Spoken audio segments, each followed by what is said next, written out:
오늘 국회 상황실은 민주당 대선 경선 상황 짚어보겠습니다. 추미애 전 장관이 범야권 대선 주자 선두권을 달리고 있는 윤석열 전 총장을 잡겠다면서 출마 선언을 예고했습니다.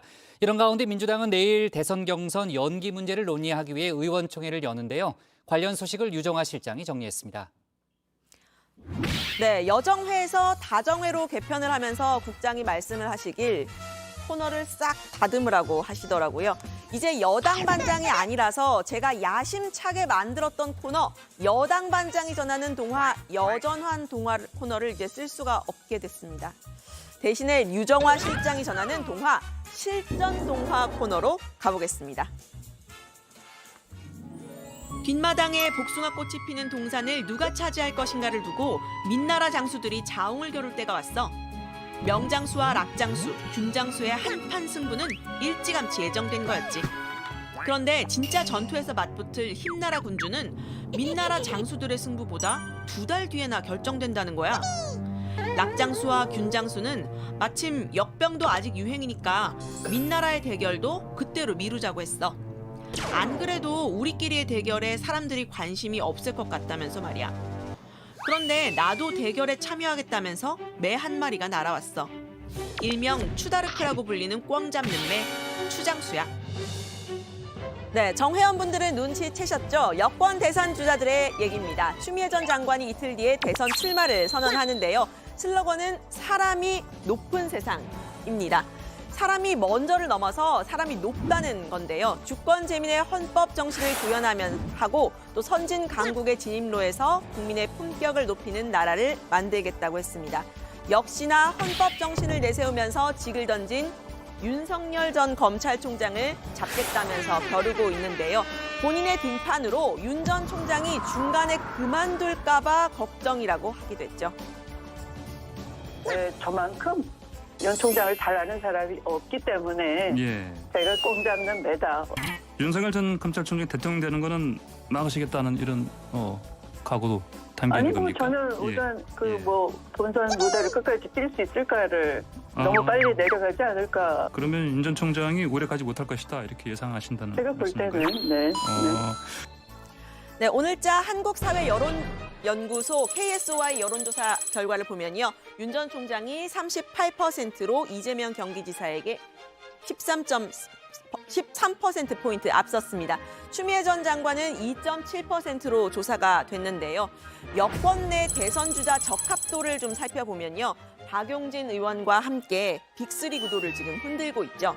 갈 곳을 명확히 찾지 못한 여권 내 강성 친문들의 지지를 받고 있는 추 전 장관의 출사표, 민주당 대선 경선에 역동성을 더해줄 것으로 보입니다. 추 전 장관은 다정의 한 라인에서요. 여권 지지층의 집토끼부터 챙겨야 한다라고 했었죠. 추 전 장관의 출마에 환영의 목소리가 나왔습니다. 최근에 빅3 자리를 위협받고 있는 정세균 전 총리입니다. 저는 이 후보들이 좀 많은 게 좋다고 봐요. 예. 그래야 당원들이나 국민의 선택권도 넓어지고 많은 사람들 중에 그 선택을 해야 최고의 좋은 후보가 선택될 거 아니겠습니까? 네, 반면에 우려의 목소리도 나왔는데요. 역시나 여권 대선 주자인 이광재 의원입니다. 오히려 좀 윤석열 전 검찰총장을 키워주게 되지 않겠느냐. 많은 분들이 우려하고 있죠. 예. 그러나 또 추미애 장관님이 출마하시는 거를 그걸 누가 막을 수 있겠습니까? 네, 그러니까 추 전 장관은 본인이 꿩 잡는 매, 즉 윤 전 총장을 잡겠다고 했는데 오히려 윤 전 총장의 지지율을 키워주지 않을까 하는 우려인 겁니다. 국민의힘에서는요, 그런 점에서 추나 땡, 추미애가 나오면 땡큐다 이런 얘기가 나왔는데요. 대선 주자로 나선 하태경 의원입니다. 이준석 대표는요, 꿩 잡는 매가 아니라 닭 쫓던 강아지라고 했는데요. 그래서 찍어내기를 시도했으나 결국 실패하고 국민의 많은 지탄을 받았습니다. 이런 상황에서 닭 쫓던 강아지를 자임해야 될 추미애 장관이 꿩 잡는 매를 자임하는 것을 보면은 매우 의아합니다. 진짜 민주당은 뭘 준비하고 계신 겁니까? 네, 여권 대선 주자는 9명이 나설 것으로 보이는데 추 전 장관이 꽝 잡는 매가 될지 꽝을 날게 하는 매가 될지는 앞으로 좀 살펴보도록 하고요. 이번에는 민주당 내에서 가장 뜨거운 소식입니다. 대선 경선 연기론 짚어보려고 하는데요. 이낙연 전 대표와 정세균 전 총리 측 의원 60여 명이 경선 연기 논의를 위해서 의원총회를 열자라는 제안서를 냈다는 소식 전해드렸었죠. 송영길 대표가 주말 동안에 이 대선 주자 9명의 의견을 전화 통화와 대면 만남을 통해서 직접 들었는데요. 결국 어제 최고위에서는 결론을 내리지 못했습니다. 내일 의원총회를 열자는 의견을 받아들여서 논의를 더 하기로 했는데요. 경선 관련 논의를 조속히 마무리하는 것이 혼란과 분열을 방지할 수 있다는 의견과 충분히 들어서 해도 늦지 않고 경선을 진행할 수 있다는 의견이 팽팽하게 있었습니다. 네, 민주당의 경선은 현재 대선 경선 180일 전에 9월에 열리도록 되어 있습니다. 원칙대로 하자는 사람은요, 이재명 지사 그리고 박용진 의원, 추미애 전 장관입니다. 다른 6명의 주자들은 국민의힘 경선이 열리는 11월로 미루자는 주장에 무게를 싣고 있는데요. 당 지도부에서도 처음으로 경선 연기 주장이 공개적으로 나왔습니다. 이낙연계로 분류되는 전혜숙 최고위원입니다.